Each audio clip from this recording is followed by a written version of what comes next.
Welcome back to Battleworn Episode 3. I'm AJ. This is Ryan with Adventure Code Gaming. What's going on, Ryan? Not much, not much. Took a week off to visit some family, but I'm back and ready to talk about all these spoilers we got since we last talked. Yeah, we got some spoilers to go over. We got some fun stuff. We got casual armories coming up. I'm excited for the first. We already had one casual armory, and I'm excited for. We have actually a UPF armory coming up on the or in 11 days. I think it's like on the first. Yeah, I I'm love how super the excited for first that. Yeah. yeah I love how the first casual armory I came back for I won and didn't end up getting the cold foil I wanted. It was No, great. it went to the new player the way it was supposed to. I The think it new was player great. who already had one. Listen. Should have traded better, Ryan. It's all No, right. it I've was a got good a time. I've got a few more chances to try and win one myself, but like I said, it's just the one time where I win, and after coming back from vacation where I didn't get to play in the rest, and it's the one time it's a casual armory. It's just like just my luck. Yeah, I mean, I had a great time. I mean, it was a sealed armory. Oh yeah, It me was too. outsiders sealed, which is it's not my favorite format. Sealed anything is not really my favorite format. Um, I think Legend Story Series does a great job balancing the draft format in almost every set. Tales of Aria withstanding. Uh, but I think they do a really good job with draft, and I don't think they really pay attention to sealed as much. They probably make sure it's not completely broken or like not functioning. Outside of that, I think it's not really like a main priority when they release a set. I think they're more worried about CC balance and draft balance, and I think those are the two things that kind of they focus on, right? So, but Cider Sealed, it's gotten a little bit more refined than when we had the meta shift of like just play the pile. I noticed that people weren't just playing pile decks and doing pretty well, but Yeah, I remember um, that. I remember that. Every game going to time basically because or every game going to the bottom of each player's deck because they were just stalling it out as long as possible, or just you know, it isn't even stalling. It's just that's how you try and stay alive the whole time. There was like a good back and forth, and players were playing even the defensive cards to just right. try and stay alive.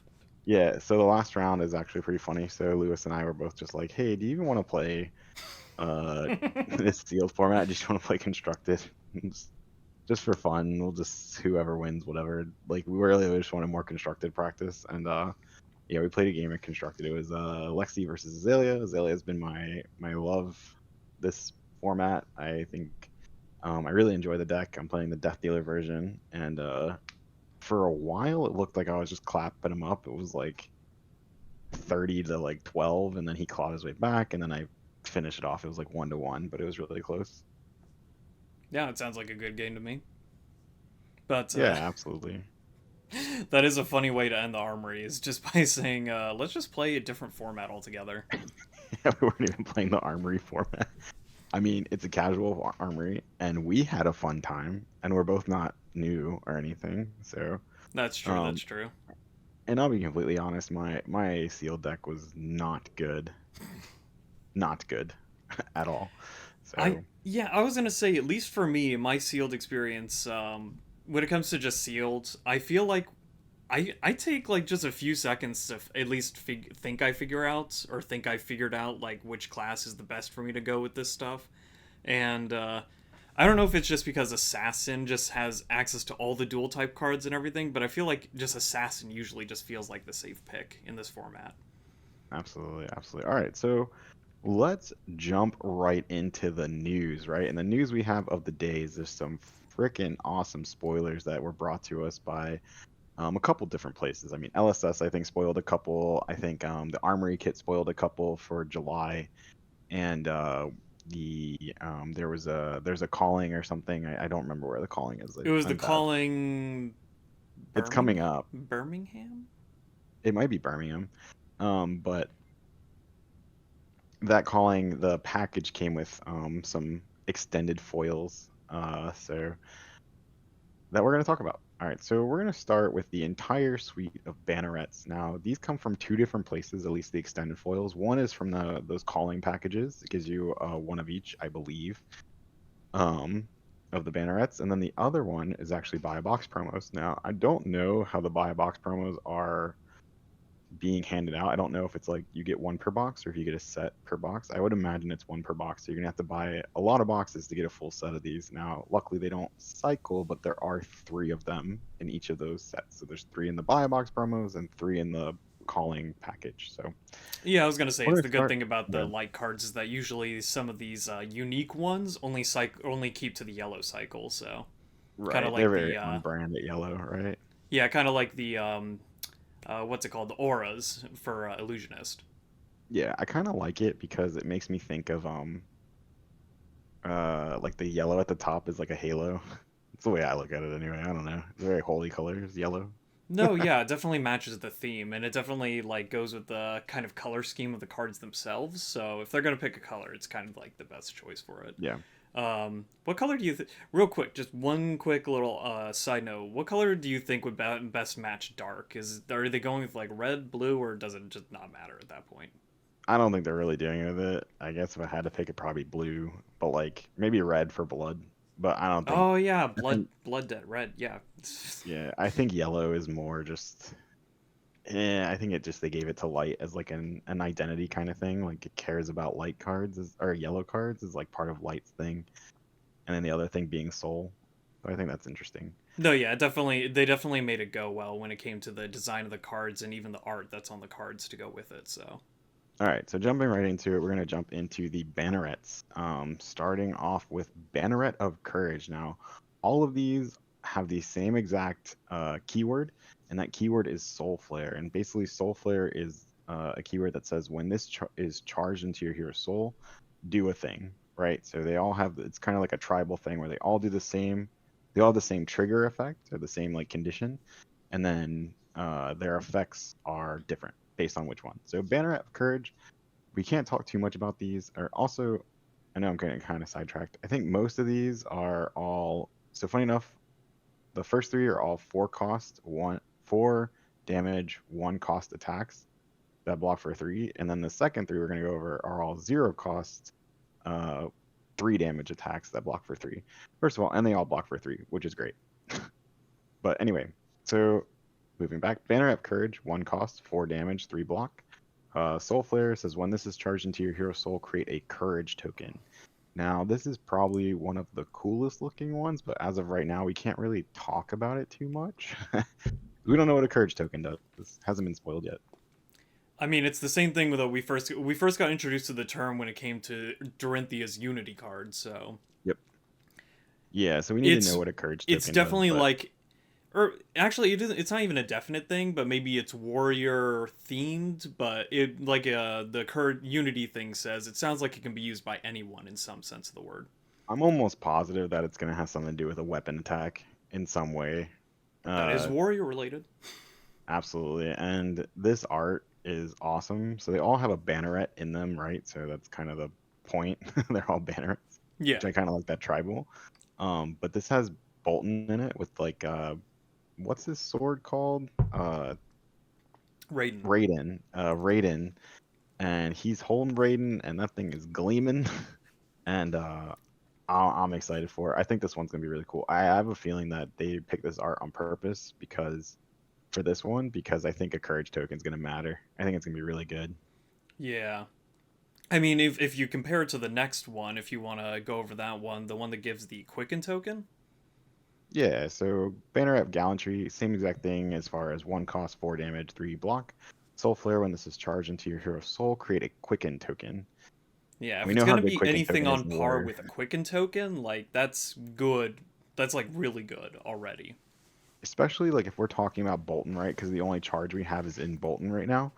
And getting a Quicken token, not having to give up a card in your soul, that can mean a Celestial Cataclysm down the line that you weren't able to pay for.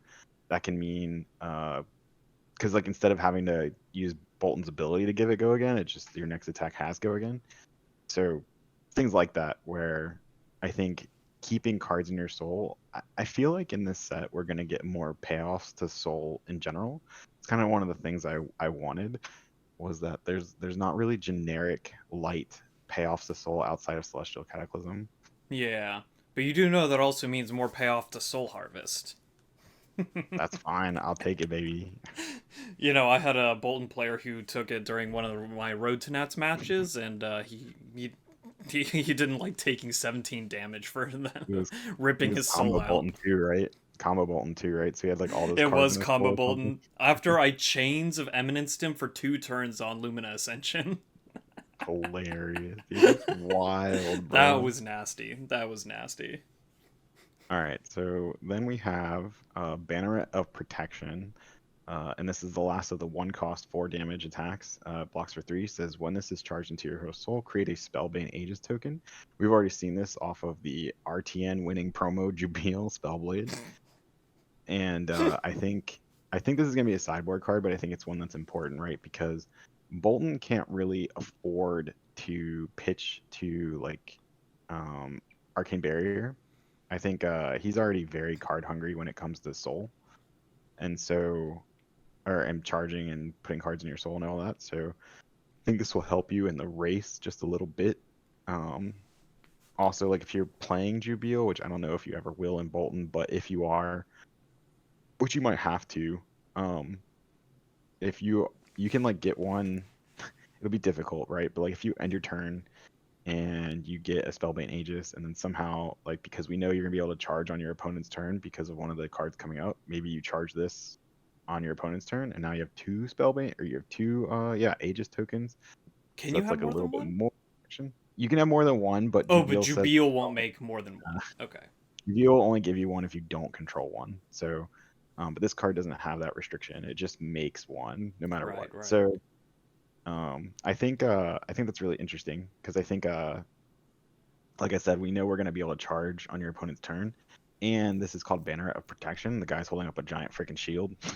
So I have a feeling this is meant to be played kind of defensively with Jubil, but Yeah. we'll have to see.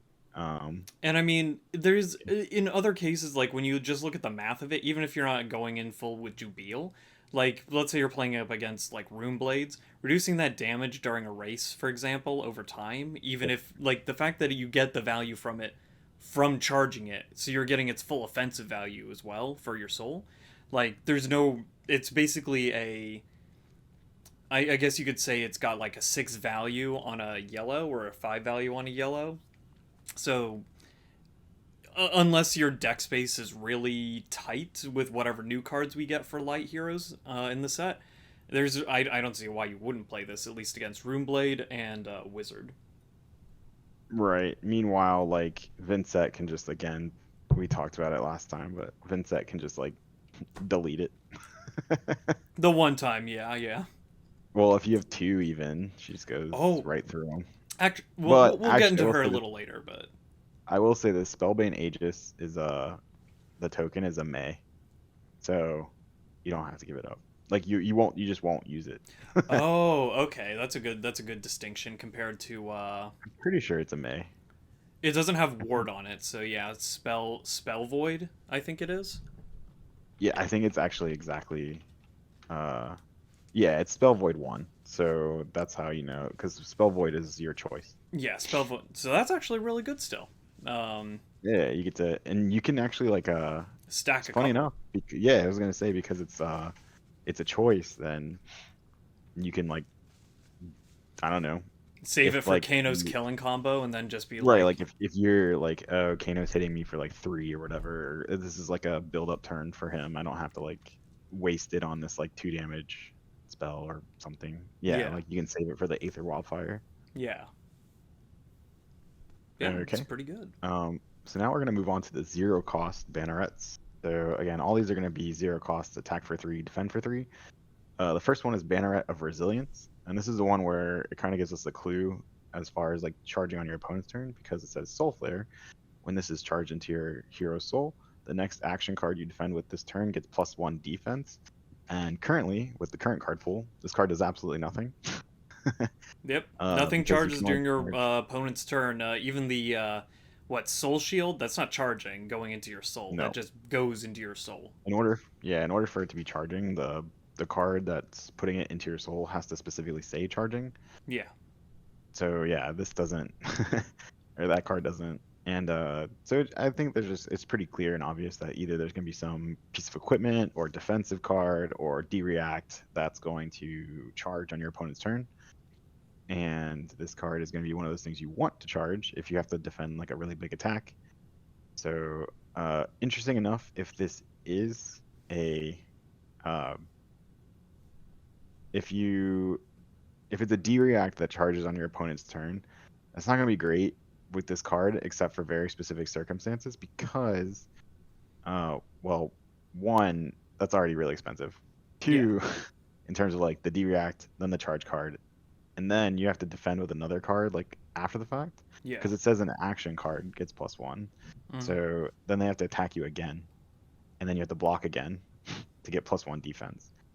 So I don't know. I don't really see a world where this card probably gets played all that much, but it's an interesting tool to have for sure. Yeah, at least not the way Boltons currently play. Obviously, in a more aggro sense, you're not going to be investing that much in a defensive card unless, like, it doesn't ruin your. Like, it gives you maybe options for extra charge material, but also can give you that protection if you happen to need it. Yeah, I don't see current Boltons playing anything like this super defensively. You'd have to give up like 3 cards at least from your hand just to get any value out of it. Absolutely. So then we have Banneret of Salvation. So that has Soul Flare. When this is charged to your hero soul, the next time you hit this turn, gain +1 life. This one I can kind of see maybe finding some play depending on how many Bannerets you want to play. I'm pink now. Yeah, I Charlie? mean, 1 life is can mean the difference between you winning and losing the game in the long run, especially since you just get the bonus just by charging something again. But Yep. despite how free these kind of things seem, like in a deck where you need resources to charge and you want to kind of have that consistency to always have it ready, um, Yeah. you're also risking losing it in a card where you draw too many cards like this, and then you don't even have anything that charges or anything that's like a power card to get your turn started. So Yeah. I this mean, would but probably fall under the umbrella of kind of like the Spellbane Aegis, situationally or least important. I don't know though, because I would just say this in an aggro matchup, gaining 1 life and let's assume 3 life, right? Because if you're playing one, you're probably playing three. Just saying. Yeah, of course. Um, and you want to charge probably every turn in Bolton, Yeah, of right? So course. it just comes to finding that right balance. And I get what you're saying as far as I get what you were saying as far as like Consistency. find like having too many, right? Yeah. Because then you get clunky hands. But I will say this: once these enter your deck and you're used to playing them, charging at any point a card that isn't a banneret is gonna feel bad. So there's Yeah, that it too. does feel bad when you have to charge, like, say, one of your power cards to charge even the same power card. But again, it just comes back to like the Rune Blade problem that occasionally happens on games, like where you draw an all non-attack hand or just all attack hand with nothing to like initiate. So you got I'll to play say this that balance too. out.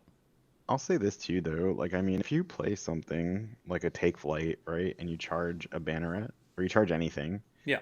and then you have to like end your turn by playing a banneret, like as an attack.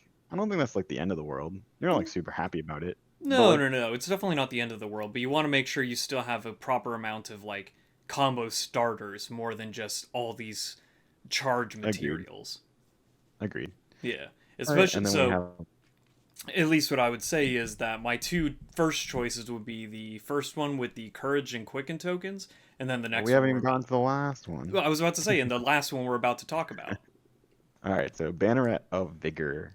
So this one has again their off soul flare, and this says when this is charged to your hero's soul, next time you hit this turn, gain 1 resource. And yeah, to your point, I think this is probably this one, and depending on what a courage token is, there's probably are the candidates to be played the most. Oh, that and the quicken token, Yeah, probably.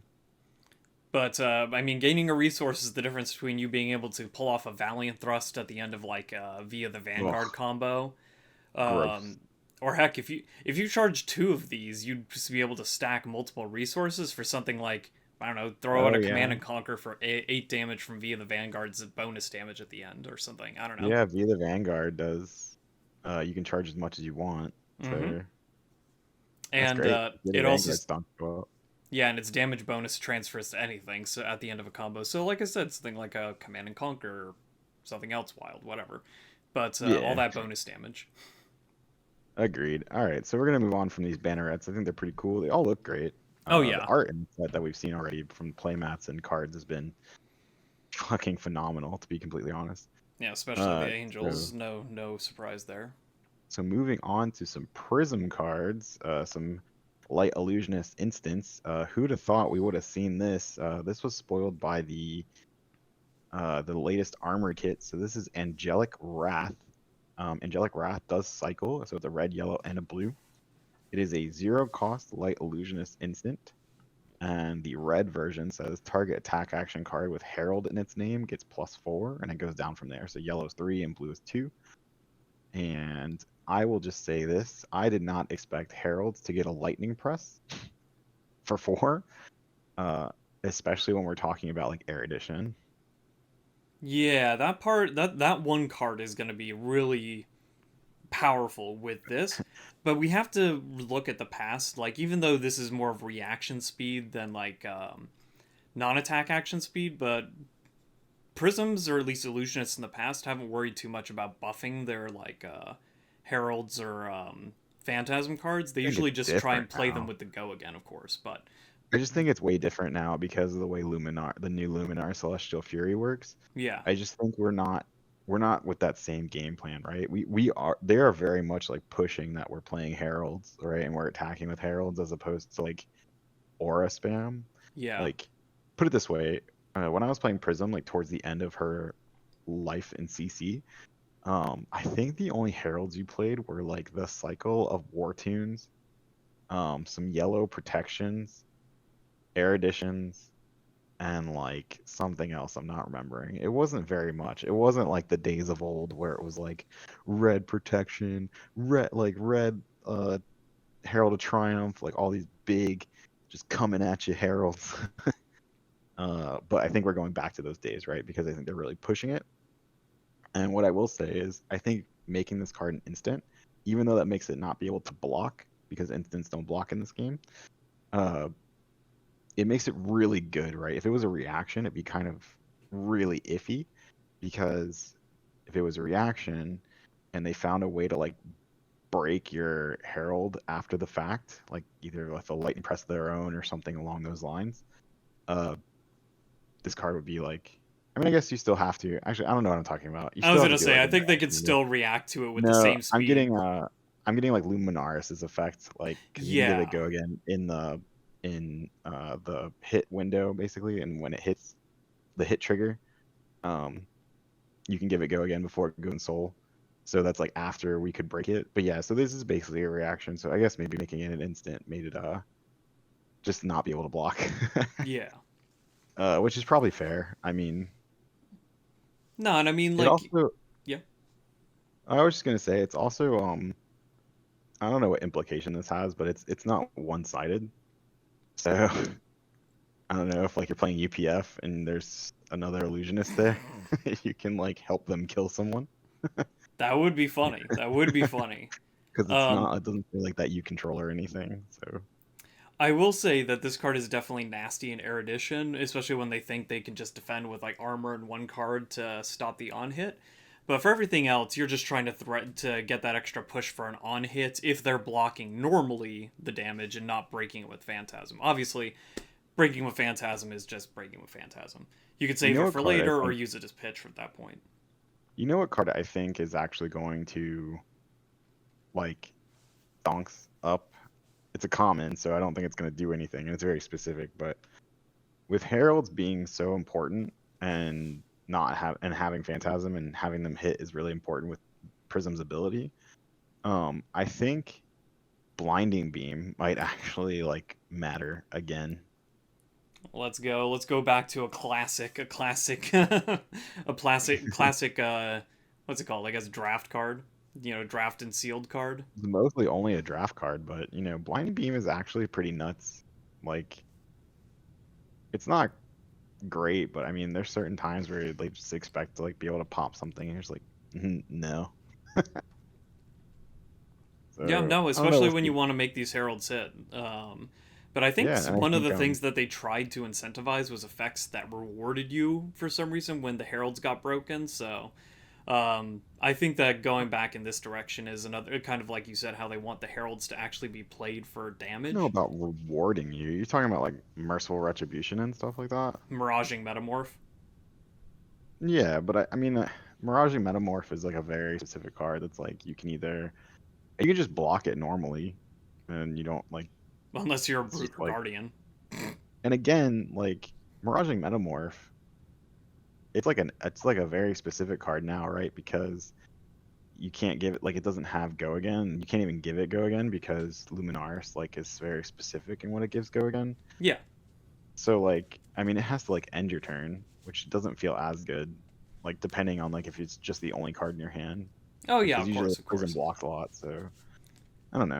We'll see. I think it's still played. Don't get me wrong. I think the card's really good. But Yeah, like, I'm just saying the design space around it. It's like, oh, if they block or break the Phantasm to prevent the damage, then you at least get like something back from it. but I'll also say this. I think the auras, while still very, very good, don't get me wrong. I think the auras aren't the monster they used to be. Now, while again, they all have really good effects, don't get me wrong, but they're all one really expensive, which doesn't go away. They've been expensive forever.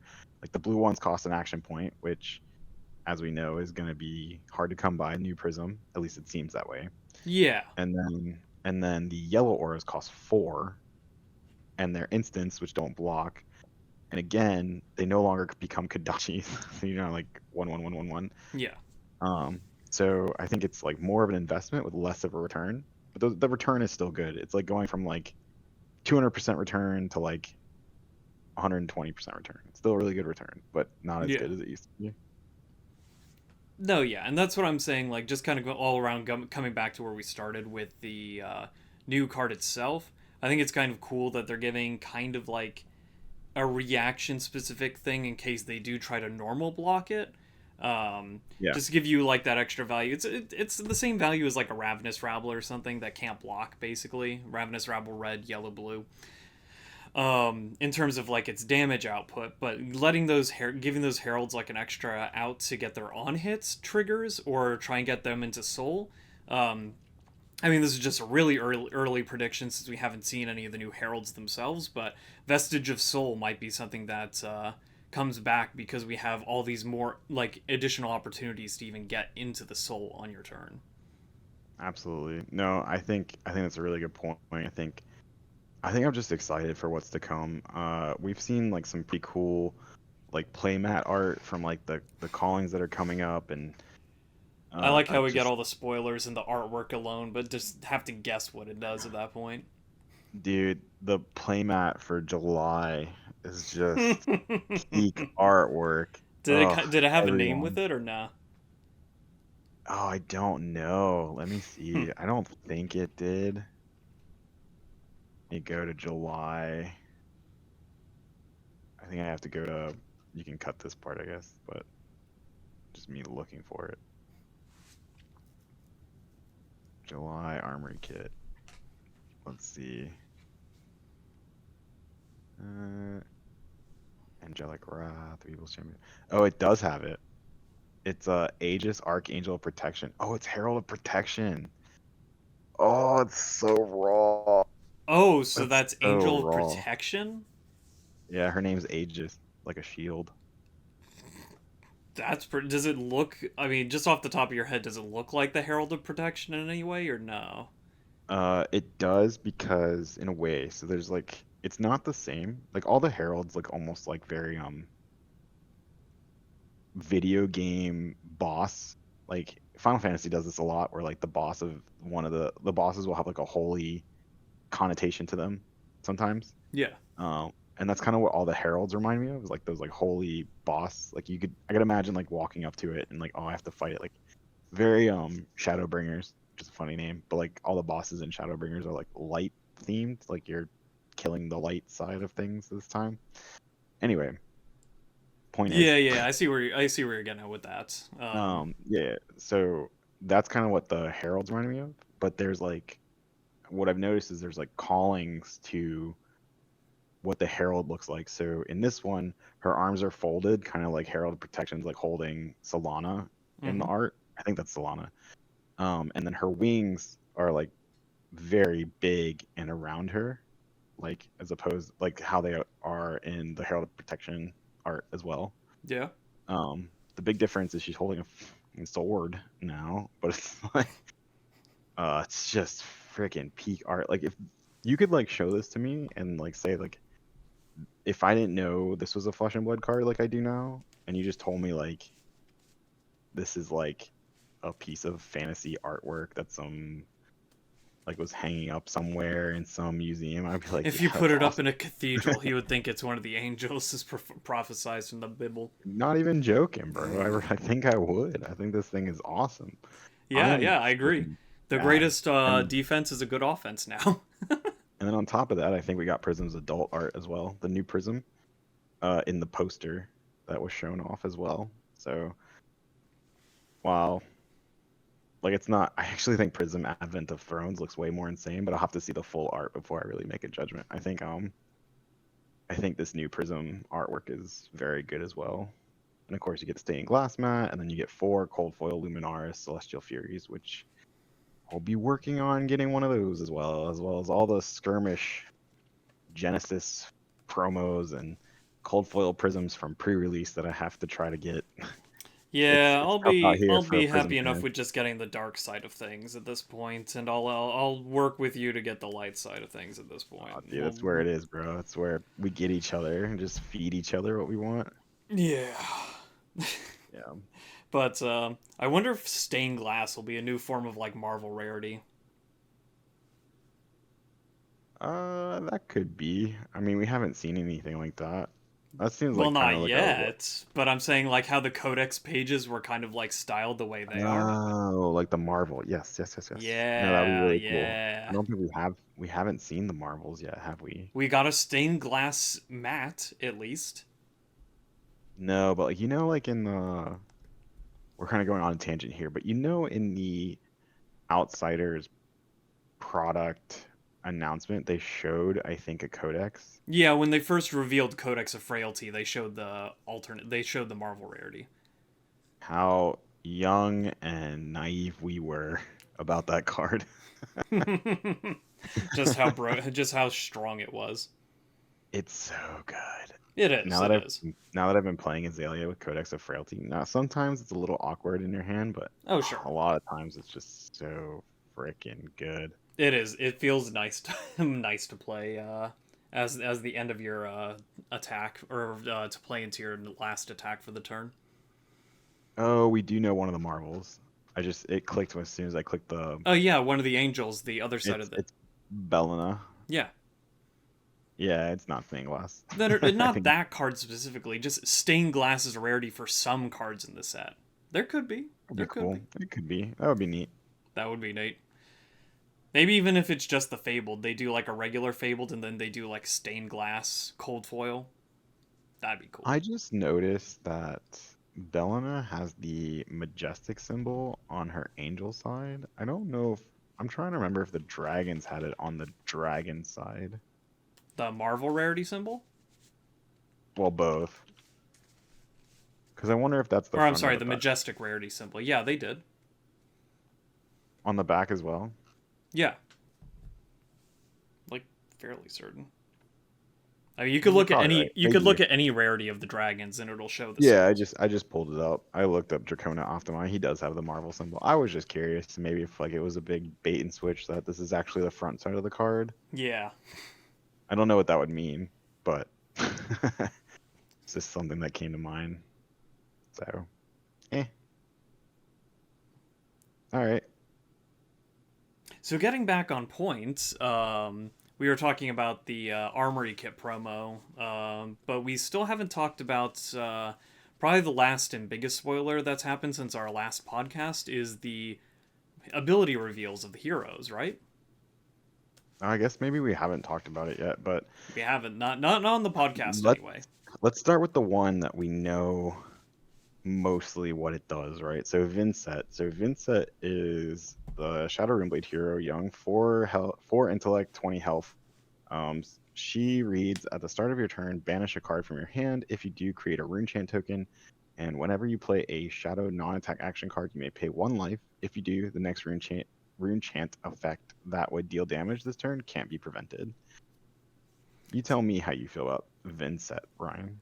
Well, so right from the beginning, we can kind of see that this is almost like, oh, you could say almost forced aggression, because like you're at the beginning of your turn, you're always required to banish a card, even if you only A have one card requirement. left in Yep. hand. Not So a May. that's not a may. That is a requirement. Um, but this does tell us how that they actually get the what's it called, blood deck cards into their banish, compared to Chain just dumping a whole bunch with a bunch of Dumping his deck into his banish zone. basically dumping his entire deck at the end of the game into the banish zone to play for a single Yeah. blowout turn. Um, Yep. but this is cool because now, A, you're not just kind of like overexerting yourself in most cases. Like, you can still draw non-blood debt hands and you have to give up a card for nothing, basically. But you at Right. least get a rune chant out of it. And which, so you get some damage back for losing the card. But if you do get a blood debt card, then you just get the free rune chance and whatever effect it has for being played from the banish. That's So true. you've got that. I will I say think another Shadow. important. Hmm? I think I was gonna say. I think another important aspect of this card for sure is that making a rune chant unblockable. That has a lot of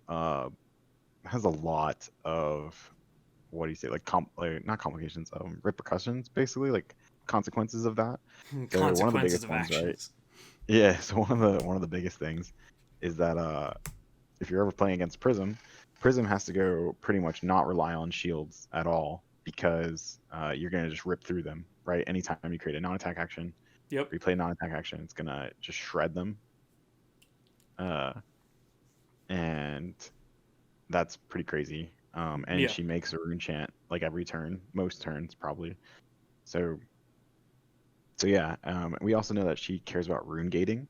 So rune gating, we went over this with Phantom Banshee, but basically like whatever its cost is, if you have enough rune chance if you have enough rune chance, and this card is in your banish, then instead of paying the resource cost while it's in your banish, you can play it from your banish zone for free. Mm-hmm.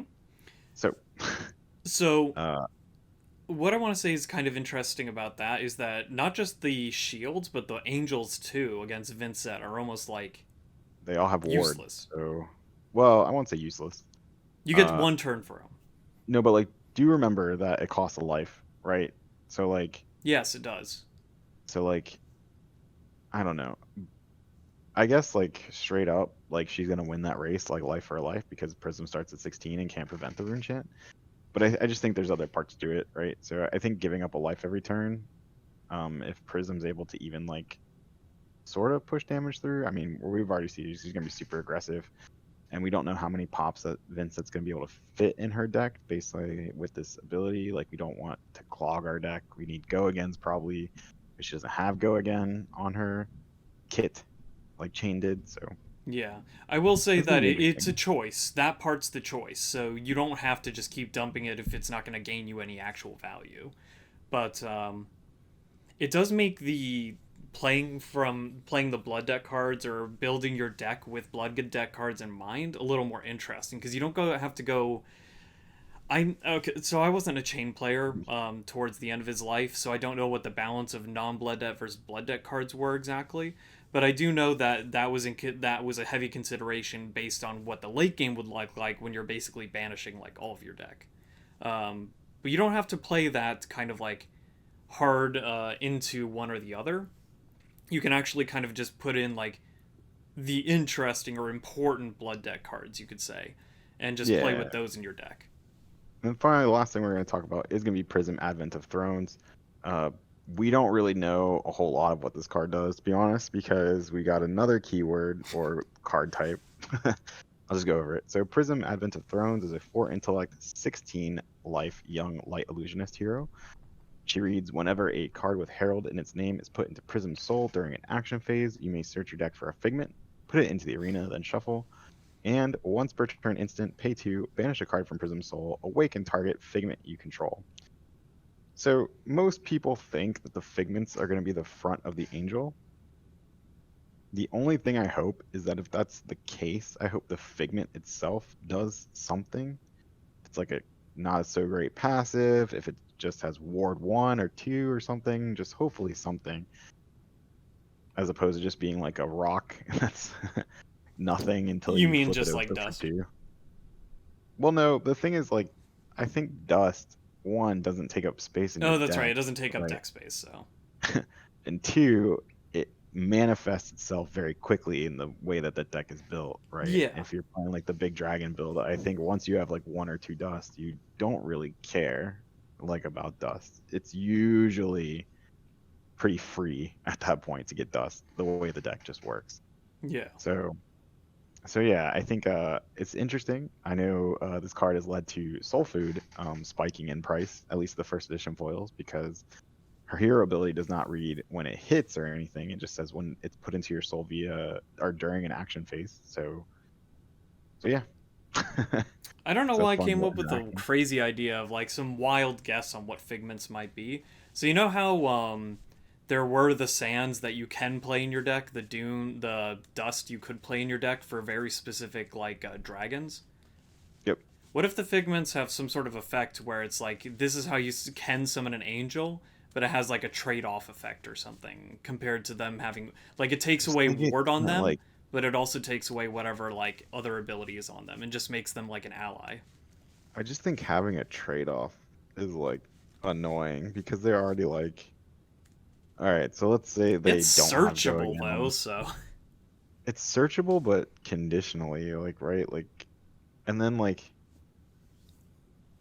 I don't know. We don't know what the Figment does. I I think said it that's just was a a wild guess. I was just kind of like I don't yeah. know what suddenly spawned that thought in my mind, but it just came to me all of a sudden. I just have a feeling it's the front side of the Angels. I just hope they do something. Like I said, I think I want that to happen. I don't want them to just be like dust sitting there waiting to be used. But either way, I'll play the shit out of this hero. Um, the young Yeah. art just looks fucking phenomenal. I'm I'm definitely sure the looking forward to playing Vynnset, and like I said, like I keep saying, if they give me more shadow cards for it, I'll play Levia again. So, I'm definitely I'm sure getting we're getting. I excited. mean, we got a bunch of Bolton cards, right? So I don't think they're gonna leave Levi out in the dust. I certainly hope not.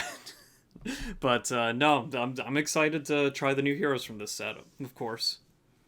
Absolutely.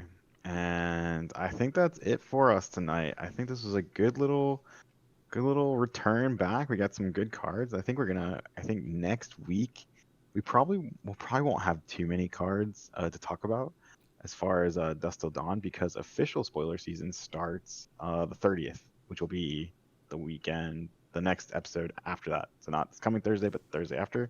But we'll find something to talk about. We'll talk about the locals we go to, talk about the meta, getting ready for Nats, things like that. Also, something we didn't really touch on, but where in the world is our world's announcement, like where it is, when it is, how much it is. We don't know any of that. So LSS, that's probably like the one thing I think you guys need to work on still is locking down those events and being able to let your people know, make those plans. Yeah, I was gonna say I was unfortunate enough to win a Nats invite, and being that it's in Las Vegas, I may not have the ability to go this time. But definitely, like Worlds is something that, if wherever it's gonna be, it would be nice to know it sooner than later so we can prepare for it, right? Right, especially us in the States, because the one thing we do know is it's in Europe. We just don't know where in Europe. Europe's kind of big. So Yeah, there's a few spots it could be in, just a couple. and but you know, Ryan, I think that's all for us. I'm excited for Dust Till Dawn. I'm ready for it. Just want to see more. I want to play more. I want to stream more. I want to do all the things for Dust Till Dawn. I'm so excited. Oh yeah, oh yeah. There's definitely a lot of mystery still behind the set. A few cards and keywords we still can guess about until it actually comes out. But when does spoiler season start again? The 30th. Okay, so soon. 10 days now. Yeah. Um, Fully. but who knows? We might get like one or two more spoilers in the meantime as like little surprises to keep us sated until that time. Absolutely. All right. With that, we are out. Peace, everyone. Later.